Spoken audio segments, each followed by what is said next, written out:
नमस्ते। हमने अयोध्या नगरी के बारे में कल जाना। आज हम माता पुत्र या पिता पुत्र पुत्री इस विशेष संबंध की चर्चा करेंगे। हमारी कुल परंपरा आगे ले जाने की श्रृंखला इस महत्वपूर्ण संबंध से निर्माण होती है। ऐसा कहते हैं, हम किस परिवार में जन्म लेने वाले हैं यह हमारे हाथ में नहीं है, परंतु हमारे शास्त्र कहते हैं आत्मा को पूर्ण अधिकार होता है कि वह किस घर में जन्म ले। इसलिए गर्भाधान संस्कार करके आत्मा को आमंत्रित करना पति पत्नी ने शारीरिक, मानसिक, बौद्धिक और आध्यात्मिक दृष्टि से परिपूर्ण होकर योग्य आत्मा को आकर्षित करना, यह माता पिता का कर्तव्य होता है। जीव निर्माण होने के बाद प्रत्येक व्यक्ति पर मातृ पितृ ऋण, देव ऋण और ऋषि ऋण ऐसे 3 प्रकार के ऋण होते हैं। इन तीनों ऋणों से मुक्त होने के बाद ही जीव मुक्त होता है। माता पिता की सेवा के साथ ही जो कुछ आज तक हमें प्राप्त हुआ है उसमें हमारी विशेष साधना, तपस्या हमारे हिस्से या ब्याज के रूप में हमें नए आने वाले जीव तक पहुंचाना है। इस प्रकार जन्म लेने के बाद संतान के भी कुछ दायित्व होते हैं। आज हम रामायण से ऐसे कुछ आदर्श उदाहरण देखते हैं। पहला उदाहरण है सेवाभावी श्रवण कुमार और उसके अंध और वृद्ध माता पिता का। यह बहुत ही दुखद कथा हमने बचपन से सुनी है। श्रवण कुमार का दशरथ महाराज के शब्दभेदी बाण से वध हुआ और पुत्र शोक में उनके माता पिता ने राजा दशरथ को शाप दिया, जो दशरथ महाराज के लिए वरदान सिद्ध हुआ, क्योंकि पुत्र शोक से मृत्यु ये शाप को पूरा करने हेतु पुत्र प्राप्ति आवश्यक थी। उन्हें पुत्र प्राप्ति हुई और हमें प्रभु रामचंद्र जी प्राप्त हुए। बाद में कैकेयी के मन में उत्पन्न विचार से दशरथ महाराज का पुत्र वियोग से अंत होना और हमें भगवान राम के साथ संपूर्ण रामायण की प्राप्ति होना। इसलिए प्रत्यक्ष रूप से यह कथा रामायण से संबंधित नहीं, परंतु आज हम मातृ पितृ भक्त श्रवण कुमार का कृतज्ञता पूर्वक स्मरण करेंगे। श्रवण कुमार केवल मातृ पितृ भक्ति के कारण ही अल्प आयु में ही मुक्त हो गए और इतिहास में प्रसिद्ध भी।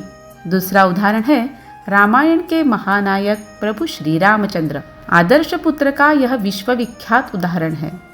प्रभु राम जी ने केवल उन्होंने अपने माता पिता को दिए हुए वचनों का नहीं, तो माता पिता ने दिए हुए वचनों का पालन करने हेतु स्वयं का जीवन समर्पित किया। इनके ही परिवार का और एक उदाहरण हम देखेंगे। माता सुमित्रा और उनके दोनों पुत्र लक्ष्मण और शत्रुघ्न। लक्ष्मण के लिए संजीवनी लेकर जब हनुमान जी लंका जा रहे थे, तभी भरत और माँ सुमित्रा को लक्ष्मण के बारे में पता चला। अपना एक पुत्र मूर्छित होने के बाद भी माता सुमित्रा अपना दूसरा पुत्र शत्रुघ्न को राम की सेवा के लिए लंका भेजना चाह रही थी। भगवान राम की सेवा में कोई बाधा ना हो, इसलिए एक माँ अपने दूसरे पुत्र को युद्ध में भेजना चाह रही थी।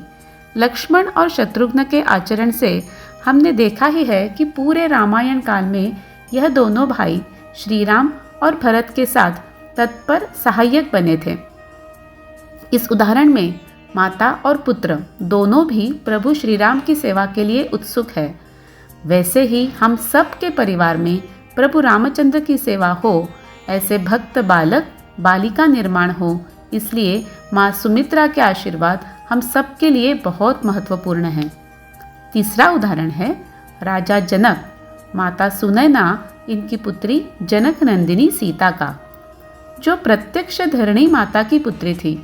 बचपन से ही शिवधनुष्य के साथ खेलने वाली परम सौंदर्यवती कन्या को विदाई के समय सीख देने वाली माता सुनैना, विवाह पश्चात वनवास, वनवास के बाद पुनः परित्याग, प्रभु श्री राम द्वारा किया हुआ अश्वमेध यज्ञ में लव कुश द्वारा वाल्मीकि रामायण का श्रवण और उसी सभा में अपनी पुत्री का धरती माता में समा जाना, यह सब अपनी आँखों से देखना, इसे सहन करने के लिए कितनी हृदय की गंभीरता आवश्यक है। इसीलिए महाराज जनक 12 महाजनों में से एक है। पिता पुत्री का यह उदाहरण हमारे केवल सोच के बाहर का है। अभी चौथा उदाहरण देखते हैं।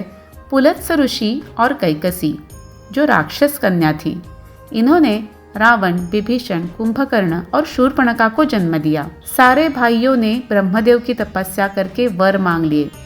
अति क्रूर रावण का इस वरदान से राक्षसी बल और बढ़ गया। उसके अनाचार से त्रस्त लंका का वातावरण पुलत्स्य ऋषि को पीड़ित करता था। त्रिकालदर्शी पुलत्स्य ऋषि ने जब जाना पुत्र कामेष्टि यज्ञ होने के बाद प्रभु पृथ्वीलोक पर आ गए हैं, तब उन्होंने लंका का त्याग किया और वह तपस्या के लिए चले गए।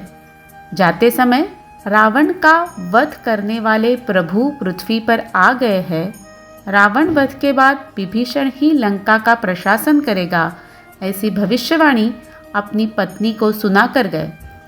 अत्यंत तपस्वी ऋषि पिता होने के बाद भी उन्होंने अपनी तपस्या का उपयोग अपने पुत्र के संरक्षण के लिए करने का प्रयास भी नहीं किया।